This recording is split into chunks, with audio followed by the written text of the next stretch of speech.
Hi friends, మీలో ఎవరైనా ఎక్కువసేపు సిట్టింగ్ ఒకే దగ్గర కూర్చొని కదలకుండా మూమెంట్ లేకోకుండా బాడీకి ఎక్కువసేపు కూర్చొని పనిచేస్తున్నారా? తస్మాత్ జాగ్రత్త, మీ ఆరోగ్యం మీ చేతుల్లోనే ఉంది.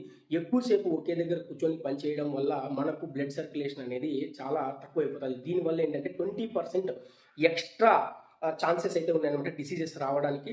సో పనితో పాటు మనకు మన ఆరోగ్యం కూడా చాలా ఇంపార్టెంట్. చాలామంది ఏం చెప్తారంటే, మనము ఫర్ ఎగ్జాంపుల్ వాష్రూమ్కి పోయినా లేకపోతే నీళ్లు తెచ్చుకునేకి పోయినా టైం వేస్ట్ చేస్తున్నారేమో అని అనుకుంటారు. వాళ్ళకు కూడా అట్లా అనుకునే వాళ్ళకు కూడా ఈ వీడియో చూపించండి. వాళ్ళ ఆరోగ్యం కూడా వాళ్ళు చూసుకుంటారు, జాగ్రత్త పడతారు. అర్థమైందా? ఎందుకంటే కూర్చొని సిట్టింగ్ జాబ్లో ఎవ్రీ 30 మినిట్స్కి 40 మినిట్స్కి కొంచెం మూమెంట్ అనేది బాడీకి చాలా ఇంపార్టెంట్. ఎవడన్నా ఏమన్నా అనుకోని, నీకు ఆరోగ్యం బాగాలేకోకుంటే ఇంకా నిన్ను ఎవడు రక్షించడు, నిన్ను నువ్వే రక్షించుకోవాలి. పనితో పాటు ఆరోగ్యం కూడా మనకు చాలా ఇంపార్టెంట్, గుర్తుపెట్టుకోండి. అది కూడా కరెక్ట్ కదా సార్, అది కూడా కరెక్ట్.